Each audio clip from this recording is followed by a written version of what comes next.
తర్వాత పిల్లలకు జన్మనివ్వడం భారతీయ సాంప్రదాయం. కానీ కొందరు హీరోయిన్లు మాత్రం ఈ విషయంలో ట్రెండ్ సెట్ చేశారనే చెప్పాలి. ప్రెగ్నెంట్ అయ్యాక పెళ్లి చేసుకున్న వాళ్ళు కొందరైతే, పిల్లలు పుట్టాక పెళ్లి చేసుకున్న వాళ్ళు మరికొందరు. రీసెంట్ గా అమలా పాల్ తాను తల్లి కాబోతున్నానని చెప్పడంతో దీనిపై డిస్కషన్ జరుగుతోంది.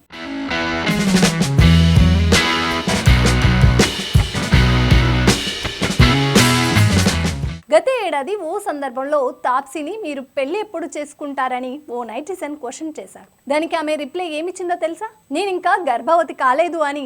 ఆ సమాధానం విని షాక్ అయ్యాడు నైటిజన్. ఆ ఆన్సర్ వైరల్ అవ్వడంతో పాటు నయా డిస్కషన్ కి దారితీసింది.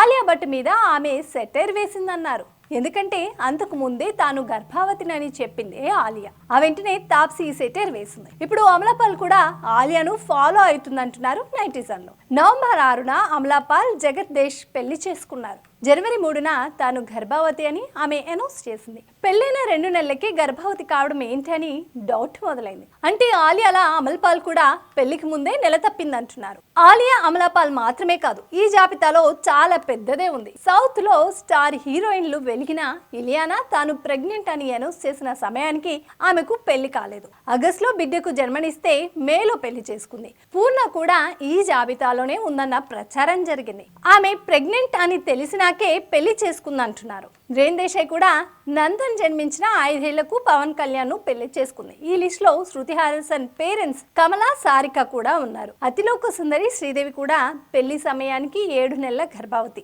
ముందే పెళ్లి చేసుకోవాలి అనుకున్నప్పటికీ బోనికి మొదటి భార్య మోనా నుంచి విడాకులు రాకపోవడంతో పెళ్లి ఆలస్యమైంది. ఆ విషయం పబ్లిక్ గానే చెప్పింది శ్రీదేవి. క్రికెటర్ హార్దిక్ పాండే భార్య నటాషా కూడా ఉంది. బాలీవుడ్ మూవీస్ లో స్పెషల్ సాంగ్స్ తో పాపులర్ అయిన నటాషా పెళ్లికి ముందే ప్రెగ్నెంట్. ఇక దియా మీర్జా, నేహా దూపియా, కొంకన్ సేనా శర్మ, సెలీనా జెట్లు, నీనా గుప్తా, అమృత అరోర్, మహిమా చౌదరి కూడా శ్రీమతి కాకముందే అమ్మల్లాగా ప్రమోషన్ పొందారు. లేటెస్ట్ గా ఈ లిస్ట్ లో చేరింది అమలా పాల్.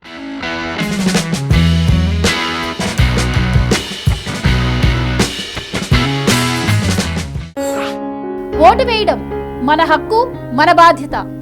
ఆ ఓటు ఉందో లేదో కూడా చూసుకోవడం మన బాధ్యతే.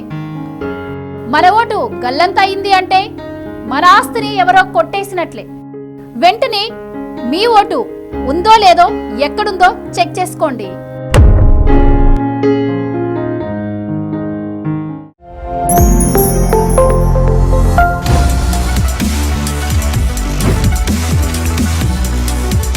ఈ వీడియో కనుక మీకు నచ్చినట్టయితే లైక్ చేయండి, షేర్ చేయండి, సబ్స్క్రైబ్ చేయండి. అలాగే పక్కనే ఉన్న బెల్ ఐకాన్ని క్లిక్ చేయండి.